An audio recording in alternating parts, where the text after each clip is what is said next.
Hey everyone, welcome to the Func Med Nation podcast. I'm your host, Dr. Steve Noseworthy. The views and opinions expressed by my guests in this podcast are not necessarily consistent with my own views and opinions. However, I do my best to be respectful of their views and opinions as they express them, even if they differ from my own. Now let's get to the podcast. Okay, so let's go ahead and dive into this. This is, honestly, I've been waiting for this conversation with bated breath ever since we said goodbye on the last call. And just to give anybody listening a little bit of grounding, we've already posted 2 pretty lengthy interviews that I've done with Peter and Rob. And my hope today, guys, is to have more of a clinical conversation. I have posted both of our 2 prior interviews on both the Func Med Nation podcast as well as the podcast, The Inflammation Nation, which is the general public. And I'll probably do the same thing because even though I want today to be more technical and more clinically oriented, I think it's important for the general public to hear your name, see your faces, and know that there are doctors out there that are thinking and operating at the level that we're going to reveal and share today. And the topic is immunoception. And then, as I had mentioned to you guys before, I want to start with a quote from one of the papers from Kevin Tracey, who's one of the big names behind immunoception research. And the quote it's from a 2018 paper in Annual Reviews in Immunology. And it goes like this. It says, the nervous system regulates immunity and inflammation, the molecular detection of pathogen fragments, cytokines, and other immune molecules by sensory neurons, generates immunoregulatory responses through efferent autonomic neuron signaling. The brain integrates neuroimmune communication, and brain function is altered in diseases characterized by peripheral immune dysregulation and inflammation. And there's so much just in that quote, right? There's just a ton of stuff right there. But I want to open it up with a question and pose it not rhetorically. I really would like your opinion and your answers. But why is it that we as clinicians so readily accept the brain's role in controlling visceral function, like the gut, the pancreas, and so on, and even to a certain extent, the hormones, because we recognize, for example, the adrenal system is the hypothalamic pituitary adrenal axis, and that tends to get forgotten, but it's still there. Why is it we have such a hard time recognizing or even accepting the idea that the brain controls and regulates the immune system? Like, it's almost like we treat the immune system as something completely different, almost a foreign entity. Why is that? What do you think that is? Well, I'm going to say, first of all, I don't think that, like you said, people are really thinking that much of the brain regulating the gut. I still think people, aren't thinking that way. I just did a lecture down in the Dominican Republic, and I had 2 other doctors. One was a functional medicine pediatrician and pretty good. And the other one was a neurologist who was a neuroimmunologist. And, she did a whole presentation on autoimmune encephalopathies and, really went through it in pretty good detail.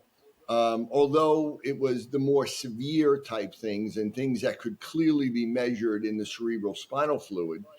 But everything, both of their perspectives were that there's a problem in the gut, that this leads to certain issues that lead to inflammation. Inflammation comes up and affects the brain, and the inflammation in the brain produces a bunch of symptoms. So it was purely from a standpoint of going up. And that was the neuroimmune piece. And one of the things I think that we like about Kevin Tracey's work is he's one of the first people to come out and talk about the brain coming down and actually regulating and being the initiator. And I think there's so much, like you said in that quote, about that, in the periphery, in the peripheral sensory nerves, just like we pick up pain and inflammation. So we have inflammation in our body, in our joints, we feel it in our brain. That also there's immune signals that travel similar pathways that get to the brain, and then the brain is going to respond from a top-down standpoint and have some regulation. And I think, Peter and I have gone about through this because, the immune system is incredibly complex. Right. And as we discuss it, and, there's some really good people and they really describe how everything is. And it doesn't seem like anything's missing from that piece on the overall. And so I think that's the thing is that, the immune and the immune communication within the immune system is pretty well documented, even though there are gaps that we've picked up on. And so I think it's easy to get lulled into the thinking that the immune system operates completely independent and that it may create inflammation in the body that affects the brain, but there isn't, I think, very many people that have the knowledge of the neurology to understand the downward influence and control that the brain has from the brainstem and from the brain itself. And I think that's where the gap is. Peter, what's your opinion on this and your feedback? Yeah, well, one, keep in mind that the psychoneuroimmunology community has only been around, I think maybe at best, not even 30 to 40 years. Okay, when they really started, Richard Adler and a couple of those people really started looking at this. And so, for the longest time, these super systems, I mean, they've referred to that in many papers, like the immune system in the right hand and the nervous system in the left hand were just separate of each other. And now obviously, like Kevin Tracey points out, that we now know, and I remember Rob and I were sitting in his house a couple of months ago, looking at that same quote and saying, okay, hey, we're getting the toll-like receptors talking to the brain. We got these cytokines talking to the brain. We got these chemokines, and for a long part, of classic education, no one was really talking about. They were just saying, okay, these are these inflammation or these inflammation aspects of inflammation, or these ways that we're telling the immune system to do this. But as Rob's pointed out, it's like, who's the conductor? Like who's signaling to the immune system to do this? And I think that the biggest thing is, I came across a new paper a couple of days ago where it's probably a 2019, 2020 paper, I think, that was now looking at the role of the brain in the innate immune system. Okay. And they're actually were studying frogs and looking at actually taking frogs and separating the brain to try to figure out, what happens if they disconnect the brain to the immune system and they put it, they were using E. coli as the antigen to see what happens. And what they found out that was if the brain wasn't present, they wouldn't get macrophage differentiation. Okay. That there was no way the macrophages would actually maybe split to an M1 position or M2 position. And so, I mean, there it is. And the paper was talking about how we've studied, a certain amount of the brain to the adaptive immune system, but we really haven't begun to really explore the role of the brain in the innate immune system. And I think that's where you talk about where the literature is going. I think that in the immunoceptive world, I think that's what we're trying to understand now is more of what's the brain's role on the immediate immune response to recognizing the different toll-like receptors, recognize how's that signaling to the natural killer cells, what's that telling the macrophages to do, but trying to understand what particular anatomical areas. And I think the major thing that we're going to be looking at over the next couple of years that gets lost in some of the translation is Kevin Tracey's whole idea of the immuno homunculus. Okay, and really beginning to look at these definitive areas in the brain. I mean, we've talked about a sensory homunculus, a motor homunculus, but now can we actually begin to fully put that together? I mean, that's a hypothesis that he put together about 10 years ago. And I think now, we're trying to unravel that more. Yeah, let's hold on to that one because I think we need to work our way towards that. But, for clinicians that are listening, they'll remember back in their early training days, they learned a little bit about sensory homunculus and motor and how we have these maps of our body up in the brain so the brain can understand, how to connect to different pieces and parts. You use the word immunoception. I'm going to ask you in a second to back up, but I want to share with you, I did a webinar for Vibrant Labs probably 3 weeks ago. And the topic was an effective clinical model for complex disease, complex clinical cases. And I shared with Vibrant and all the people that were listening the clinical model that I use. And this is going back to what you were just saying about the brain is the top dog and everything is interconnected. And I started by quoting Tomio Tada, who was the guy who coined the phrase super system back in 1997. And so I put up a graphic that showed the brain, hormones, and immune system, started drawing these connections. And even now, like going back and looking at that, it's very easy for me to draw out and to map out connections on the neuroendocrine side, right? It's easy for us to even kind of dissect the brain, so to speak, and look at the lobes and look at networks and how things interconnect. But the part of the diagram that represents the neuroimmune interactions is kind of sparse, right? Yeah. And you know, I'm certainly no expert in this area. I think I know a little bit more than the average clinician, but I'm no expert in this field, and I'm struggling to put that to fill in that side of the graphic. And I'd be happy to share that with you guys and get your feedback on it. I would love your feedback, actually.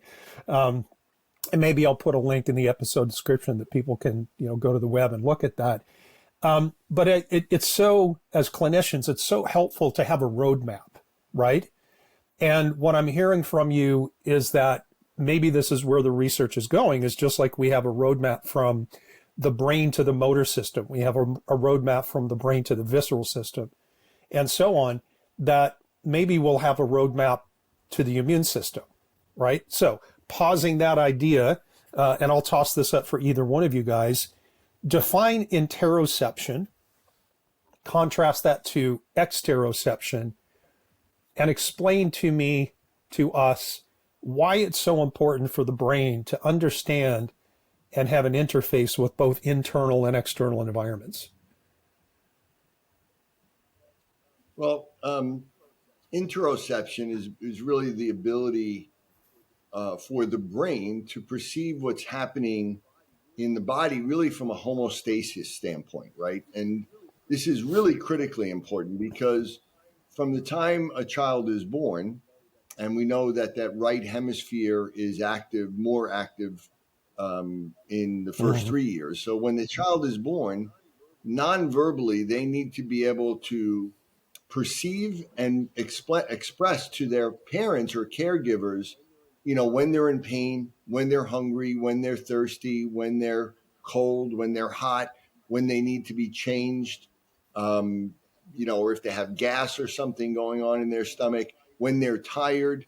And smell and taste are very much around this, right? So we need to be able to feel those things or sense them right from the beginning for survival, right? To be able to know when something is wrong, when we need to eat, when we need to drink, when things are too hot, if I'm in pain. All of that really is registered in the right brain, and all of it is registered primarily in the insula on both sides, but finally in the right insula, and the right brain is online, you know, early on in that reason. And we need to be able to do that because obviously, again, as the brain is maturing and as we're building from the bottom up, whatever little seeds start in the brainstem as the precursors ultimately grow up and create different areas of the brain, so then the brain can come down and regulate everything. And that's the way, you know, it's supposed to work. That's the way this whole complex system works. We need to have, this kind of internal map of our body and proprioception, the ability to know where our body is in space and feel our body and creating these sensory maps is also starts in that insula area, so that all of this kind of is in that area there, and it's very important. And so, you know, it makes sense to us. We think about this, but we don't think about, well, what does that look like? Meaning, what areas of the brain are registering this? As you said, what are the networks from the bottom up that transmit this information. I think there's a lot of overlap with the neuroendocrine, the autonomic system, and the immune system. Because if you hear what Kevin Tracey said, he said basically these efferent top-down pathways through the autonomic system. So through the balance of the sympathetic and parasympathetic, that's what regulates the immune system. And I think he's done a fairly good job of even talking about the input from the sympathetic and parasympathetic into the actual immune tissues and how it actually, may start the process of what's going on in the lymphatic tissue to, start this process. So we do have a fairly good map of this from both the afferent and efferent pathway.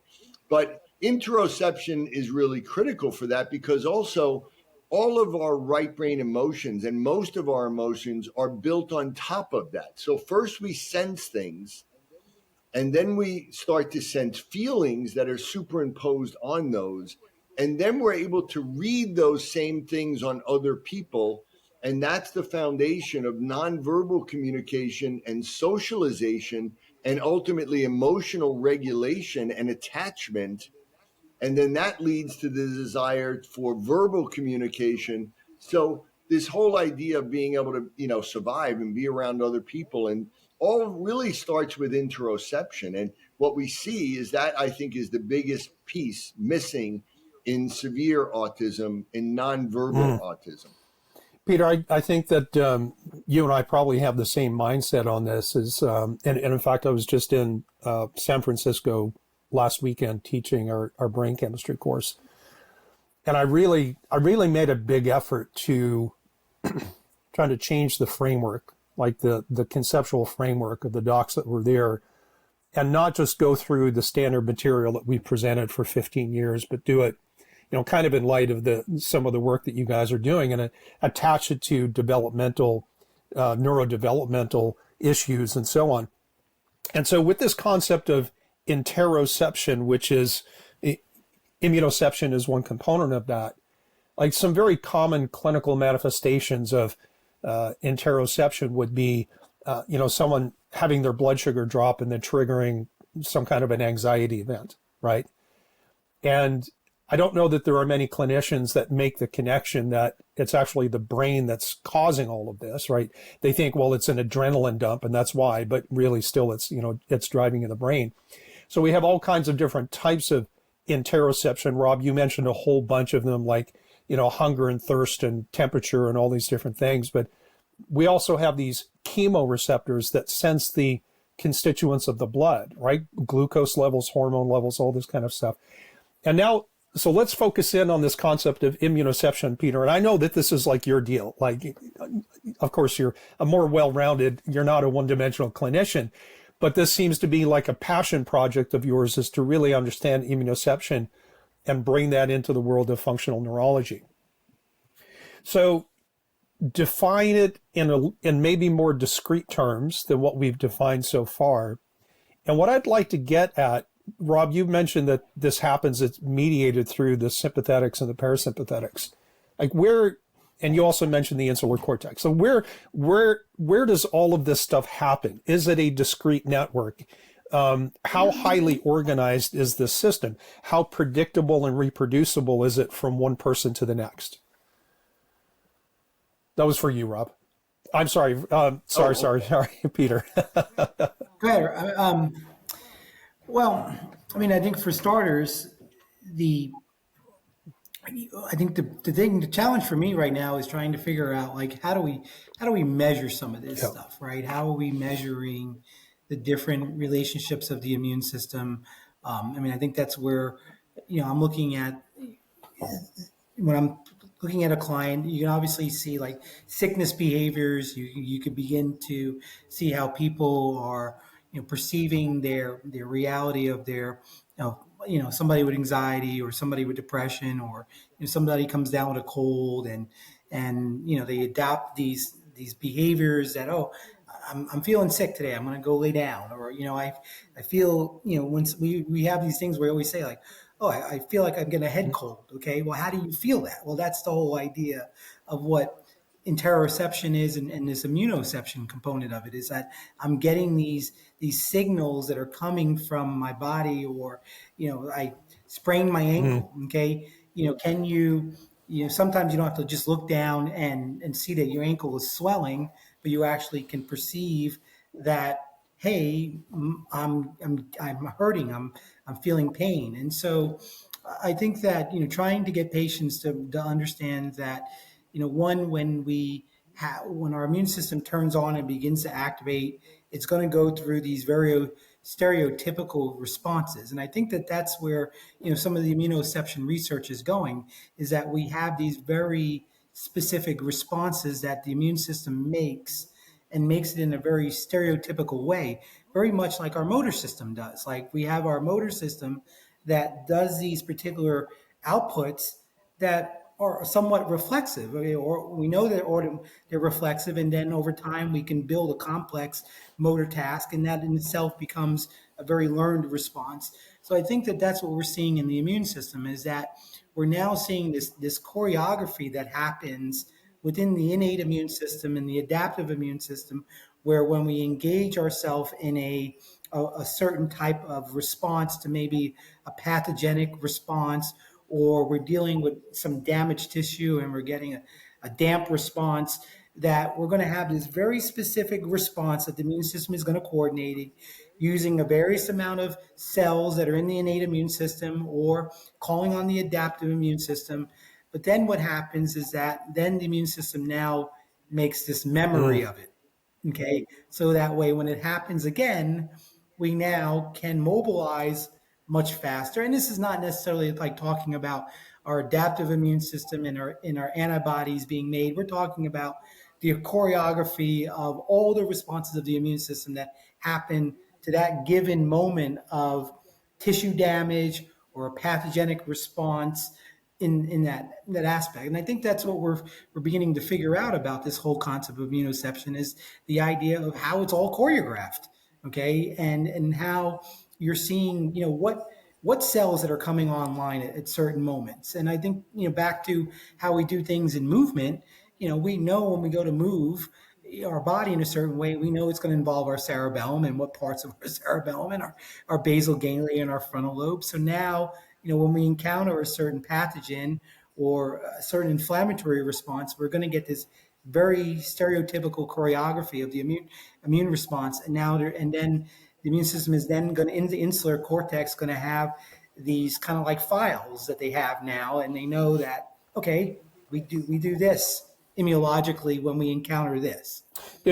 And that's how I'm looking at explaining the concept of immunoception. Right, and you and I did, just the two of us, we did a couple of interviews on one of the podcasts, and we talked about, we used the word engram, right, which is that brain's memory of some kind of a peripheral immune event, whether it's an injury or something like that. Rob, are those memories stored in the traditional way that memories are stored? Or are they stored in the insular cortex? Is this a completely, because it's immune-based memory, it's not like cognitive memory. It's something completely different, but it's memory nonetheless. So is this interlinked with, or is this completely separate from our, let's say, our traditional memory systems? I think it's within our traditional memory systems, but remember, we have different memory systems between our left and right hemisphere. The right hemisphere has more of a subconscious, unconscious memory, where the hub of it is really around the amygdala, which is really more of an emotional type of memory or experiential memory. We remember what something feels like, but we don't recall it as a memory.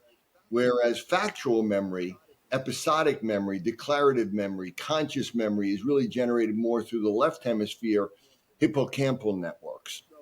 So I think it's within those systems, but I think like most right hemisphere memories, it's implicit, it's subconscious. It's not something that we consciously say, oh, this is a memory, but our body responds to something as a memory, meaning we know that it's there, like we've been hurt once before. That's what happens in trauma. Trauma tends to live in that right brain. And even though people may not remember the memory of the traumatic event exactly, that it can get triggered over and over and over and over again. Or if they have a memory that's literally a flashback where they literally go back to that moment. But, one of the things that I think is cool is, again, with the interoception, you ask what was important about that. Well, again, that and the insula and the anterior cingulate is where we become embodied, right? Mm-hmm. That's where we become an individual person. We become self-aware. One of the most unique features of human intelligence is self-awareness, right? Meaning that Homo sapiens sapien, the wise man that knows he's wise. It means that level of self-awareness is what is unique to human intelligence. Right now, we don't ever believe artificial intelligence will have that, but that's the fear, that they may someday become self-aware, right? But without a body, the belief is you can't become you can't be embodied if you don't have a body. Yeah. Exactly. And you can't be self-aware if you don't have a body, and you become embodied in that insula. And that's where you recognize yourself from other. Around 2 years of age, your child suddenly recognizes themselves in a mirror. Now, if we look at autoimmunity, what's the concept of autoimmunity? When the immune system loses the ability to recognize self from other.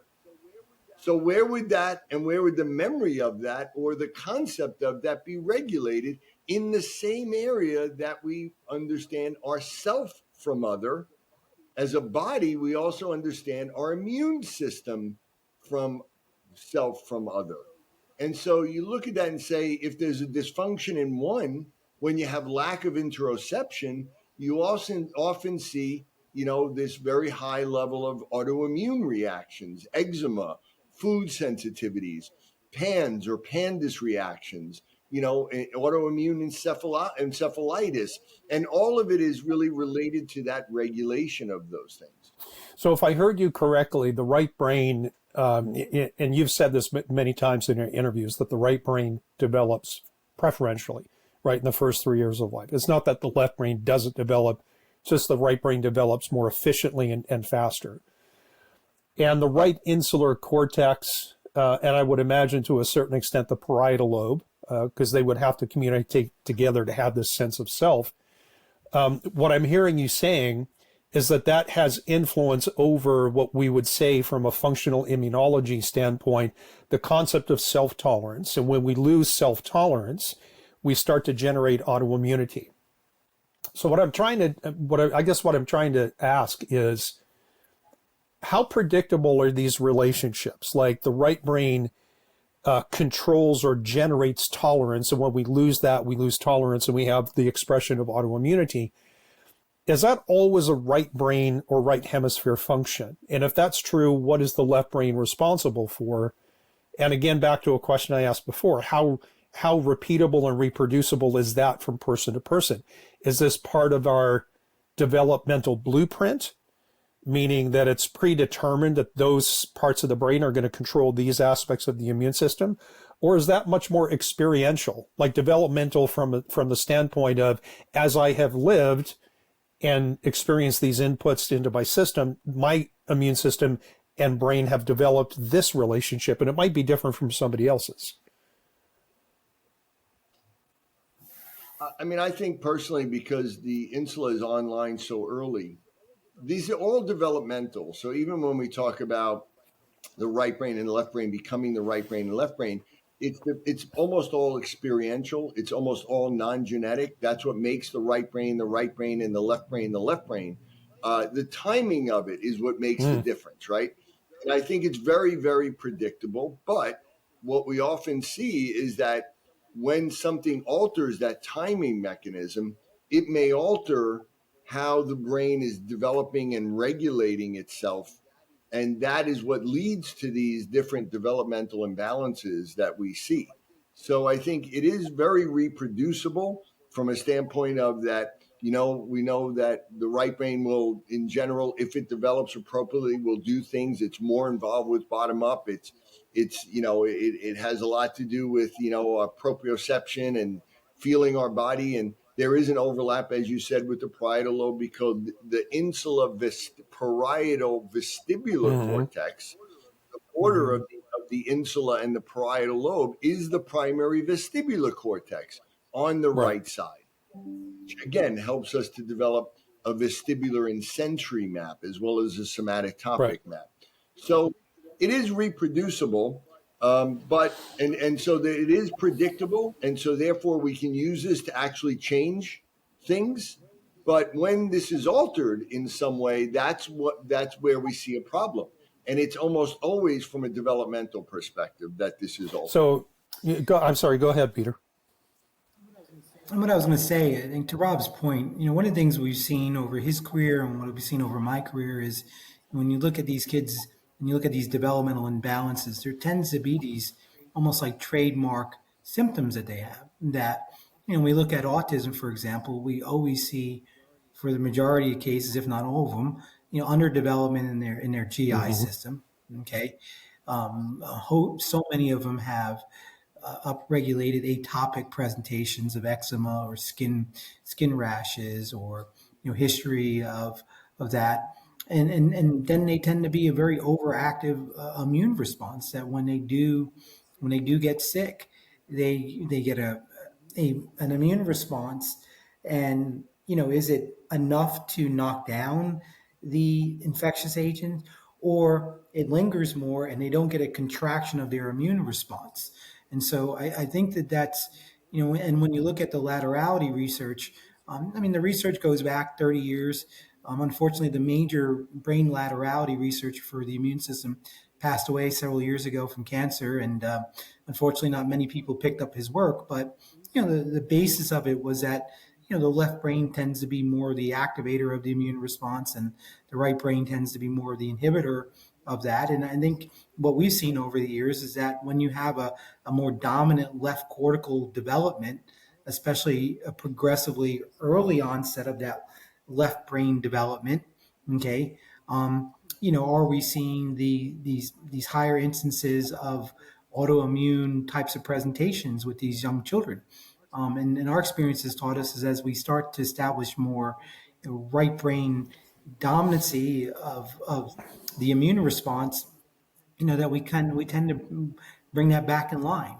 Now, there's definitely some nuances in that now, to where we look at the T cell positions a little bit different than we did maybe 20 years ago, and the simplicity of the T helper cell 1 and 2 and 3 and Th17. Now we know there's subsets, so there's definitely that has to be accounted for a little bit more in a way differently than we've done in the past. But I think that from a totality of what I've seen and what Rob's seen is that a lot of these kids tend to be classically more Th2 dominant or classically Th17 dominant. They don't have a very strong Th1 response or a natural killer cell response. And especially if their Th2 system is really revved up, they're going to have more autoimmune expression. And, one of the things that I've been teaching now that, Dr. Yannick's been talking about for quite a while now is the whole idea of like an increased Th22 expression, where you get, high level of glycation of antibody expression, so that they make the antibodies more stickier. And so then do we get a more, activation of these antibodies, especially in the basal ganglia that we may see in the PAN presentation.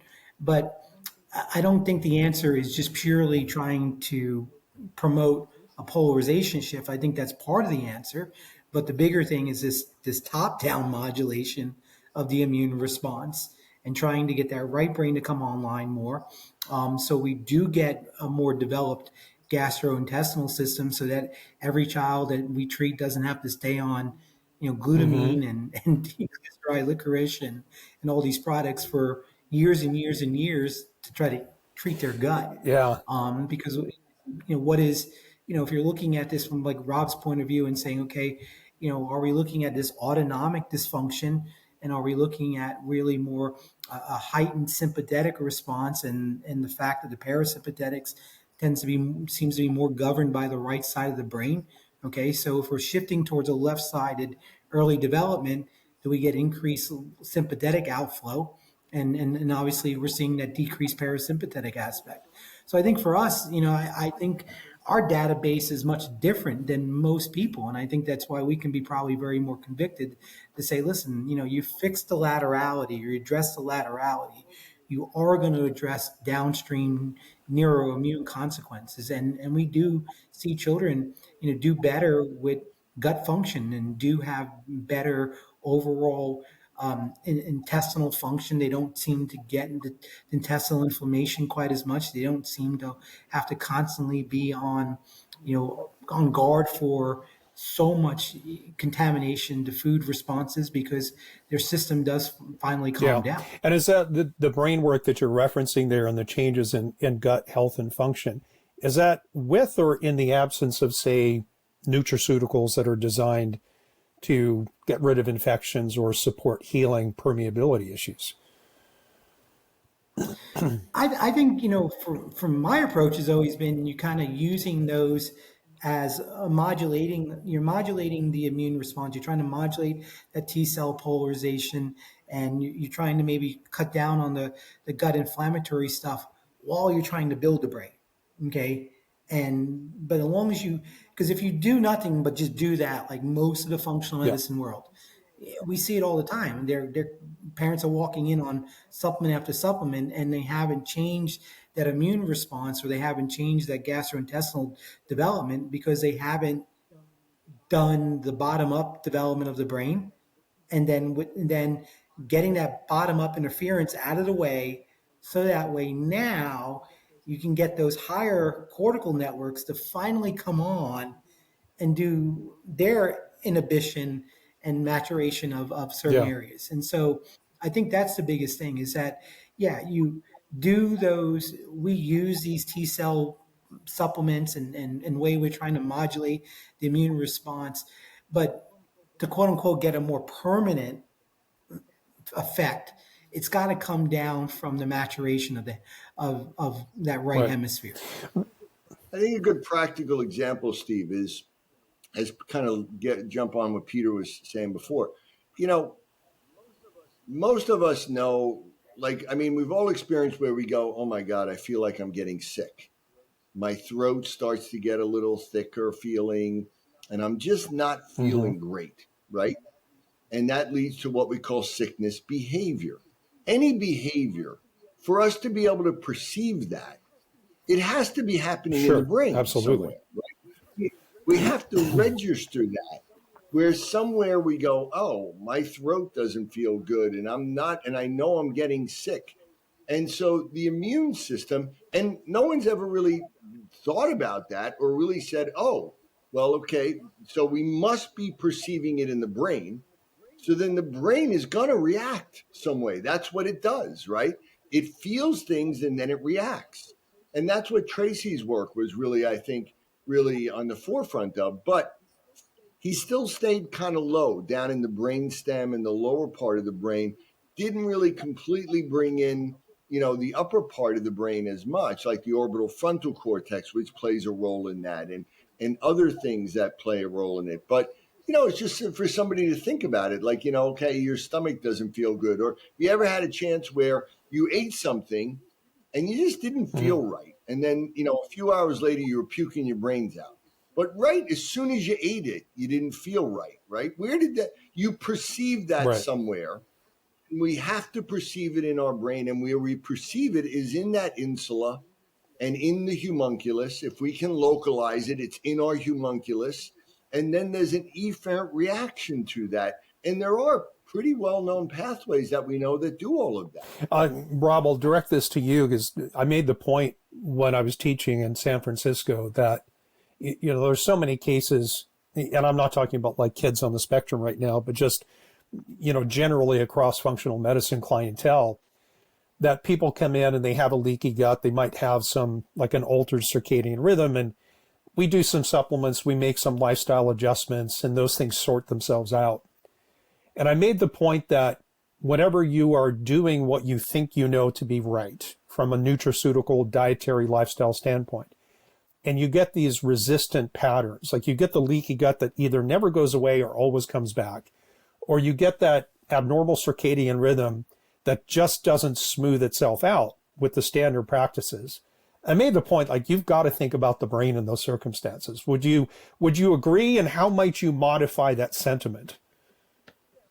Yeah, I think, from the very beginning, when I was down there in the DR and listening to these doctors, they both did a good job. And it really started with, there's this problem in the gut, and there's a leaky gut, and there's intestinal permeability, and there's a breakdown, and there's not the production of enzymes and acid, and that leads to, but my question is, okay, well, why is there a leaky gut beyond a certain age? And why aren't they producing these acids and the enzymes?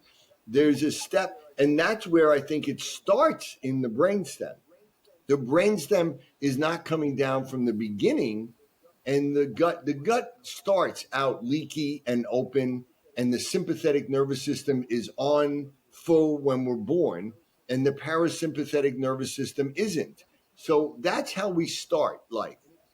And if somebody's still like that, where they still have a leaky gut, they still have a sympathetic dominance, they're not producing the parasympathetic, then it most likely starts in the brainstem, because that nuclei that would regulate those things, the nucleus ambiguous of the parasympathetic nervous system and the nucleus tractus solitarius, isn't developing to begin with, right? So it's not that happens to the gut. The gut just isn't maturing because the brainstem's not maturing. So right from the beginning, the idea that it starts from the gut and works up is false. It starts in the brainstem and affects down. Yeah. So I'm sorry to interrupt. I just had two thoughts as you were going through that. Like, we know that babies are born with a leaky gut, and that goes away spontaneously as long as things develop. That's the key there, Steve. Yeah, exactly. And so I don't know the answer to this, but at what neurodevelopmental stage does that newborn leaky gut resolve, if you know? When the nucleus ambiguous comes fully online, right? It's a parasympathetic response. As we start to eat food, and as we start to have a need to digest food and absorb it, now we start the rest and digest system, which is the parasympathetic, which is the nucleus ambiguous. Before that, we have the rostral ventral lateral medullary nucleus, which is the sympathetic nervous system. And we have the dorsal motor nucleus of the vagus, which is what starts it all, right? But ultimately, the nucleus ambiguous is what causes the gut to close up. It's what produces or allows for the production of, by either inhibiting the sympathetic nervous system or activating the dorsal motor nucleus, where we're producing digestive enzymes and acid in the gut. So that's where it starts on the way down. And that doesn't happen if that isn't maturing, meaning a child's still eating food, but it's not just the eating of food that causes it to close up. Because if that was the case, then no one who's eating solid food would have a leaky gut, right? Because that's the point. So there's something other than that isn't developing, even though now we're eating solid food, but yet we're not closing up that gut. We're not producing the enzymes. We're not producing the acid, and we're not increasing the blood flow to the gut for absorption. And this is everything you see in kids with autism, and this is everything you see in most kids in the neurobehavioral spectrum, especially with the right hemisphere delays. And I would add that, the relationship of the orbital frontal system to all that, that one of the things that we constantly see is that they have suppressed the output of their orbital frontal function. And so, and as Rob was saying, that this early development of that orbital anterior cingulate insular mechanisms that are happening in that first year, first 18 months of life, 36 months of life. And so I think that's, when we look at kids with autism, they don't smell. Okay. Most of them don't have any sense of smell. You hold up a canister and you ask them to sniff in, they don't sniff in. Parents will talk to you all the time that they don't relate. The ones that are even verbal, they don't talk about, smelling, mom's cookies, or come into the kitchen and say, hey, what's cooking today? That smells really good. Okay. So And then you look at the orbital frontal's relationship to self-regulation and being able to, again, modulate those internal visceral states of being. Okay, that again, we all get upset, or we all can get anxious. We all can get, a sense of I want to go towards something very aggressively, but what hemisphere really begins to regulate all that is the right hemisphere, and more specifically, the right orbital frontal. And so, as Rob has been talking about, this idea of embodiment, attachment, and self-regulation, it's all coming from the right side. And so I think that we're going to continue to probably find out not only is the right insular cortex a major player in the immune modulation, but I think we're also going to probably uncover that the orbital frontal area has a lot to do with this immune modulation as well. And we can map this out from the bottom up. I mean, we can kind of go through that. Yeah, let's do it, Steve.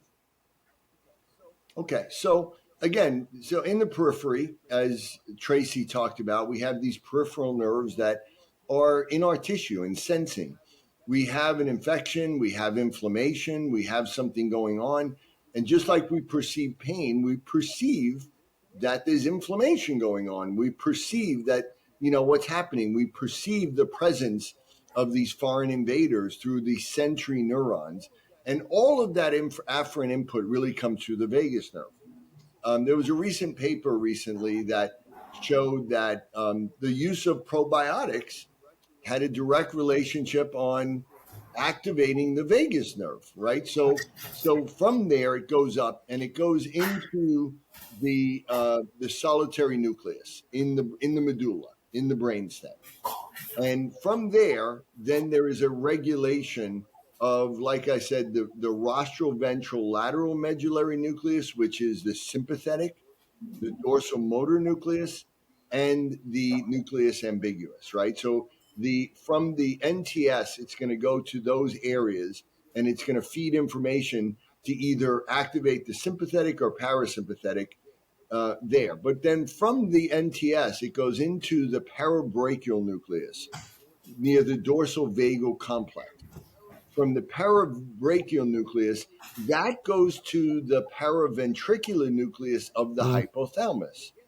And again, what they showed was with probiotics, when it activates the vagus nerve, that goes to the paraventricular nucleus and can cause a release of oxytocin and vasopressin. But also, that's the start of the HPA axis, which is an anti-inflammatory pathway. But then it goes up from there into the periaqueductal gray, and then it goes to the amygdala, and then it goes to the anterior cingulate, and then it goes to the insula and the orbital frontal cortex. And then from the orbital frontal cortex, ultimately will come down and generate much of the efferent control along with the insula. So we go up and we see that, as we said, this is called the central autonomic network. It's a network that's been mapped out. We know it exists. And that's also that parabrachial nucleus is also where we initiate sickness behavior in the brainstem. That's where it starts. So getting a fever. We have some people, some kids on the autism spectrum that when they get a fever, they start speaking. Yeah. I believe the reason why many kids don't speak is because the lack of that insula and interoception and proprioception and not having a map of their body and not having that drive to communicate. But it would be interesting because when they get sick and they have inflammation, it ultimately gets picked up through the parasympathetic nervous system in the vagus into the insula and the right insula, activating it. And now they feel their body better too, and they speak. And then that initiates the HPA axis, which is generating anti-inflammatory, and it's generating, the corticosterone, which is our own most powerful anti-inflammatory system. So that's the way this network works. And the left hemisphere is more activating through the insula of the sympathetic nervous system and the inflammatory, pro-inflammatory cytokines and pathways. where the right hemisphere and the right insula is more through the anti-inflammatory pathways.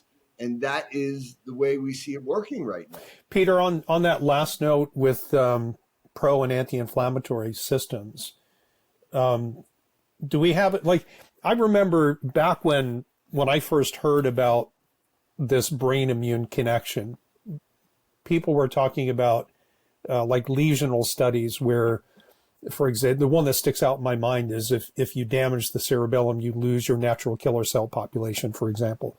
And I don't know if that's been borne out or if that was a theoretical model. But is it a circumstance where, going back to a very simplistic T helper cell model of Th1, Th2, Th3, for example, if the right brain, particularly right insular cortex, is anti-inflammatory and gives us tolerance, would we expect that part of the brain to have more control over Th2 systems, over regulatory T cells, for example? I mean, I think we're still trying to dissect that all out, because again, I think that when we look at, for example, we know that the Th2 system with for a long time was considered like this anti-inflammatory system, but yet but when it's overactive, it can really be super inflammatory, right? It's driving more of these atopic presentations. It's driving more of these asthmatic aspects. Okay. And then in the presence of a real dominant Th2 response where you're pumping a lot of interleukin 4 out, okay, and then you're also pumping out IL-5, IL-13. If you get intestinal inflammation, you can pump out like TSLP and other interleukins that are going to even promote a greater shift of that Th2 system. And then from there, if in the presence of a bunch of IL-4 and TGF-beta, that we shift over to a Th9 expression, and that may drive more of a mucosal response. Okay, so I think that's where I'm at least trying to process through that a little bit. Okay, to kind of say, because the way I'm looking at it now is that a lot of these kids are coming in with more of a Th2 dominancy to begin with. Okay, so what's driving that Th2 dominancy that we see, where we have the asthma, we have the atopic presentations. Okay, we have the over responsiveness to seasonal allergens and stuff. So we tend to see that, and then when you do have a higher level of a Th2 system, you're going to kind of basically stop autophagy and mitophagy in its tracks, and you're not even going to be able to promote as much of a Th1 response. And so now, do you get a bigger burden of this bacterial situation in the GI system, where now you're allowing that bacteria to go, and you got more gut dysbiosis. Maybe you're getting more viral load burdens that are going on, and then the more aspects you get, because the one thing that we're seeing with the T cells, it's not they can morph in and out. It's based on the cytokine presentation that they have, that they can be dumping. If IL-4 is really present, it's gonna shift that naive T cell to Th2. But if all of a sudden IL-6 comes floating along, IL-6 is going to shift it to a Th17 system. So I think that I don't want to be linear yet in that construct. I think that we still have to unravel that a little bit more to try to see now with how rapid, and again, the idea that it's not like your whole body is systematically Th2 dominant. You're having it in very localized specific areas. You could be needing a Th2 response in your nasal pharynx, but in response to a fungi, you need a Th17 response in your GI system. Okay, but I think what we're looking at least is the perspective of, are we shifting to where those systems are too dominant, okay, too overexpressive? Now the question is, how is the brain not regulating those two systems? I think that's the bigger question for us now, is trying to figure out that we know that we can shift into a Th17 dominancy, we can shift into a Th2 dominancy, we can lose the integrity of our Th1 system. Okay, we may not have enough of that T regulatory, that the TH3 that we used to call, but now it's really dominantly called T regulatory system. But we lose some of that integrity of that system to modulate. But I think for me, we're trying to figure out how to pull it back, but then at the same time, probably really relying on that right brain to come down and calm down the TH2 and the TH17 systems. Yeah, I think that the way you describe that is that, you can have, remember, how do we know what's happening in the blood? We draw it out and we look at it outside the body. So typically we test blood not in the presence of the nervous system. And if we did, would we get completely different responses? But also, as Peter's saying, if you can have an infection or something happening in one area and then a different one in the other, and you need different immune responses, the immune system and the metabolic system usually isn't that specific. It's usually more of a globality. When you need specificity, you need the brain to regulate it.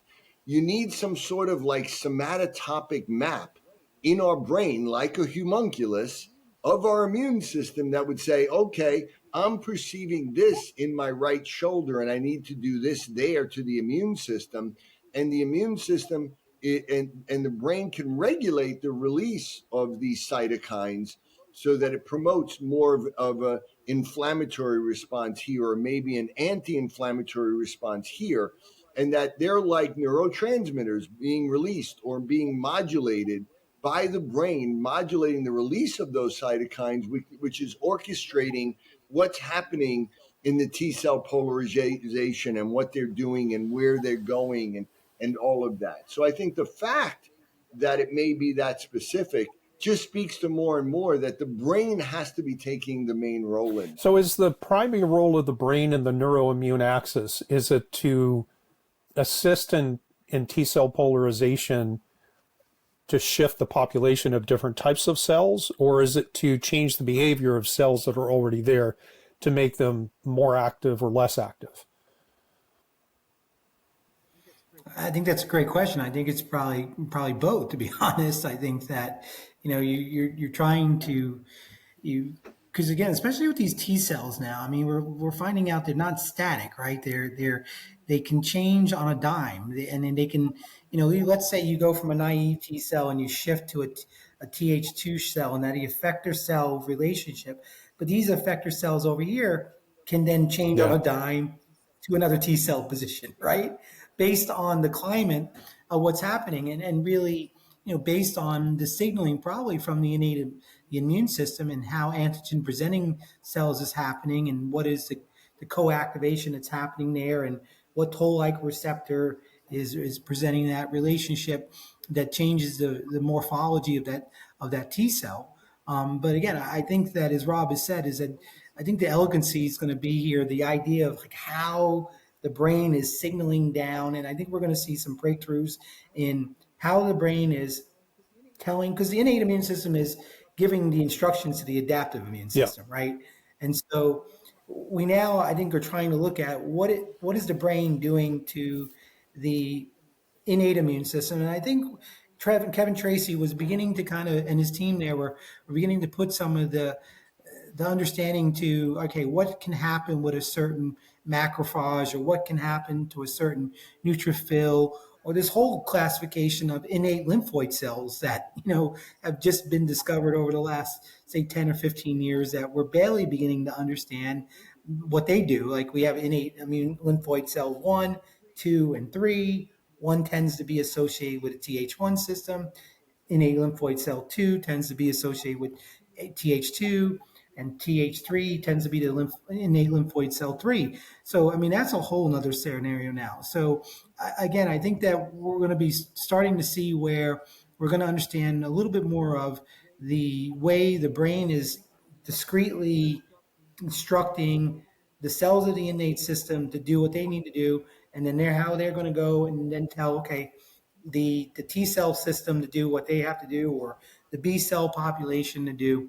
I think we're going to have a much clearer picture on that over the next couple of years. Yeah, what you just raised, Steve, was really our primary question around research right now. Is we've come to the same point.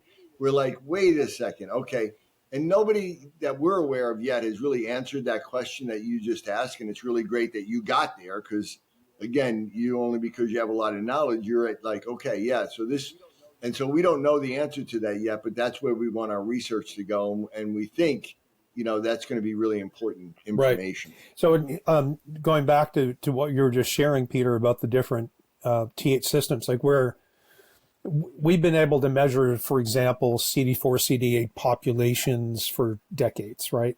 And then in the last, say, 5 to 7 years, we've had labs offering expanded T cell or lymphocyte subsets, but these are still populations of different types of cells, and they show us numbers, they don't show us function.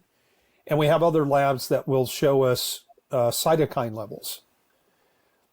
All of these are taken, as you said, Rob, from a blood sample, separate and removed from the moment-to-moment influence of local environmental signals and descending regulation from brainstem and, let's say, the orbital frontal cortex and the insular cortex.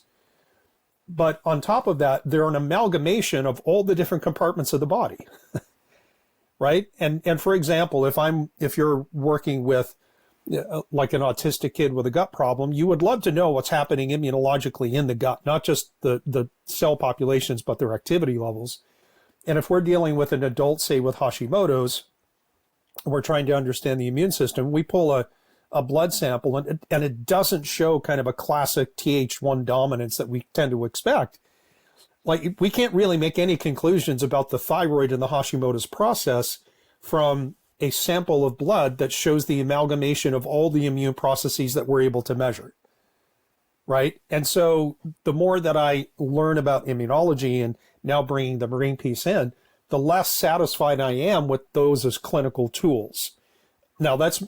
I'm right okay. there. I was going to say, that's my opinion. I'd love to hear yours. This has been the discussion that Robert and I have been having for 3 to 4 years now. As I really dug into this deeper, my frustration with standardized labs that allow us to look at flow cytometry and look at because again we look at IL-6 for example. Like IL-6 has to really be in an acute state to probably see it elevated. If we draw it. I mean, I know it's become popular and since COVID, and so many Func Med practitioners are going around. Run this through a standard LabCorp request, and but I can tell you, I mean, if you do, you're probably not going to see it. I think that the thing that I've seen more reliable has been number one, the clinical presentation of the case. Okay, and looking at what tends to seem to be, are the patients more Th2 dominant in their symptom presentation? Again, are we seeing that the history of atopic type of presentation? Are we seeing asthma? Are we seeing sinusitis, rhinitis kind of things, UTIs, those things that tend to be more of those classic Th2 dominancies. Periodically, you again, if they're in maybe an acute state, you'll probably see the eosinophils elevate, or you'll see the basophils elevate. Okay, and they'll start getting upwards of 4%, 5%.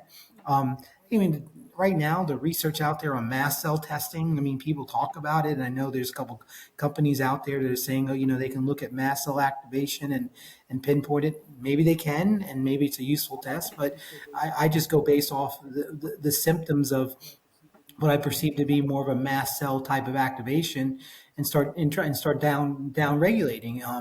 Again, sometimes you'll see where in the Th17 shift there'll be really an acute Th17, so you'll see a high CRP that can indicate a Th17 shift, or you'll see an elevated neutrophil level that's gone up in the upper 60s, low 70s, where you can begin to say, okay, is this patient in a Th17 mediated immune response? Do you get, maybe their fibrogen level that's elevated? Do you see an elevated ferritin level that's elevated?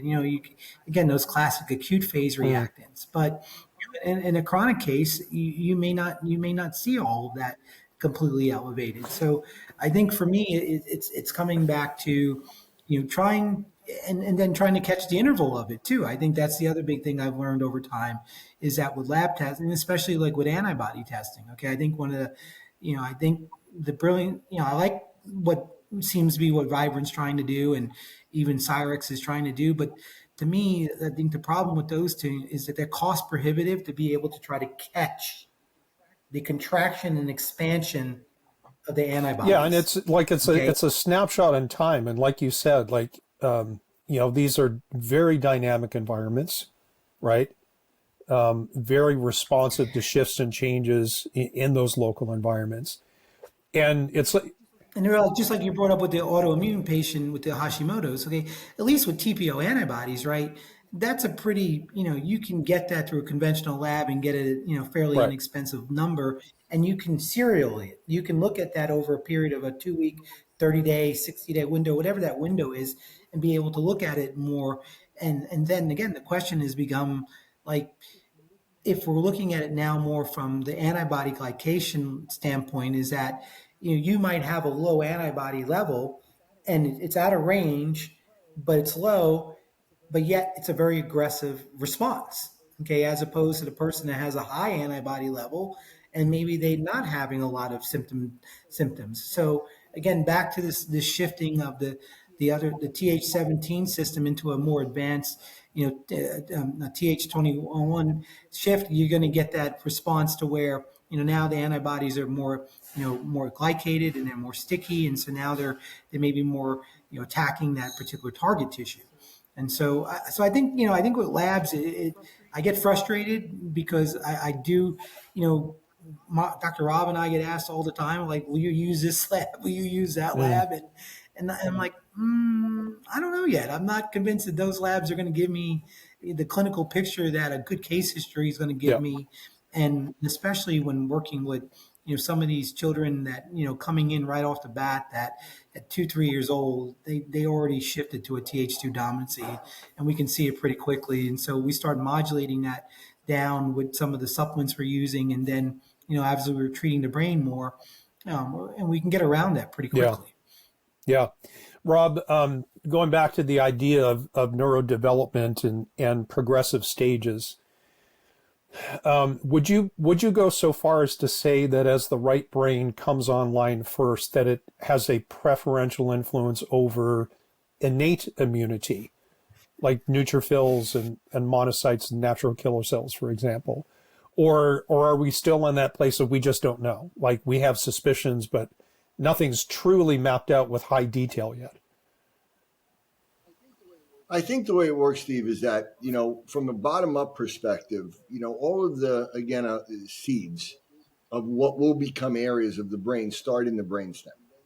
And then they make their way up, right? And as the brain is developing, as the child is developing, and they make their way up into the brain. And we know that bottom-up development mostly favors right brain development, right? So, that's pretty clear. And so we mapped all of this out this way. And, I think that, so initially the brainstem, just like the vestibular spinal, the reticulospinal, some of these descending autonomic pathways start in the brainstem and make their way down. And I think at the lower level, we tend to have a bias towards being more sympathetic on both right and left. But then as we get this up, and then as it starts to come down, if we get that, that's when the brain becomes more in control and regulates it, and we get more. And just as you're describing, as we're describing this, Peter's saying that the immune system is so responsive. There's no way it's going to be that responsive purely through metabolic reactions. It can only be directed by the brain. Only the brain is going to move with that much speed, right? So again, and that's why looking at these things, when we're looking at it outside of the brain, I've always been frustrated by lab work. I mean, I drew blood on every patient when I was first in practice over 30 years ago. And from the very beginning, the labs didn't always seem to jive. And then I've done as much food sensitivity testing as almost anybody. And again, it never seemed to always, like Peter would say, sometimes a level 1 would be more aggressive than a level 5. And then even with the, finger prick antibody tests, I think they're a good guideline, but they've never really jived for me. There's something missing. And Peter has this term that he would talk about that I think you learned from Sam. What was that term, Peter, where it was like kind of there's this certain response happening when it doesn't really fit the way you think it's going to fit? Oh, I think I'm going to try to remember now what I termed it. What I'm talking about, it's like you said there was this, I don't know, some sort of, it's like this anomalous effect. And now there's a name for it, right? Where, okay, when the blood work isn't looking the way we look and the response isn't the way we expect it to respond, so it falls onto this name. Yeah, it'll pop in my head. And I said to Peter from the beginning, I think that gap that we've made this name up is actually the brain and the nervous system that you're missing, right? When it doesn't work the way you don't think. And it's the same thing in the brain, when people argue about the whole, is there the right brain, left brain, because we don't see it on a QEEG that way or whatever. I don't, same thing. In most of the imaging that we do, even in highest level research, it doesn't have the sensitivity to pick up some of these subtle little differences in brain activity that actually translate into big differences in behavior. And that's why we have to look at the behavior of the individual. We have to look at it knowing what research has told us about right and left brain, and then it fits. Same thing with the immune system. People are saying we have to look at the behavior, the sickness behavior or the lack of sickness behavior. Kids with autism, they don't get sick. And even when they are sick, even when they have raging infections, they don't act like they don't know it. Yeah. Right? How do you explain that? And then, like I said, when they do get sick, they may actually speak better. So, you have to be able to explain all of that. And I think that the lab testing and even brain testing at this point is not at that sensitivity, but that just because we can't measure it doesn't mean it doesn't exist.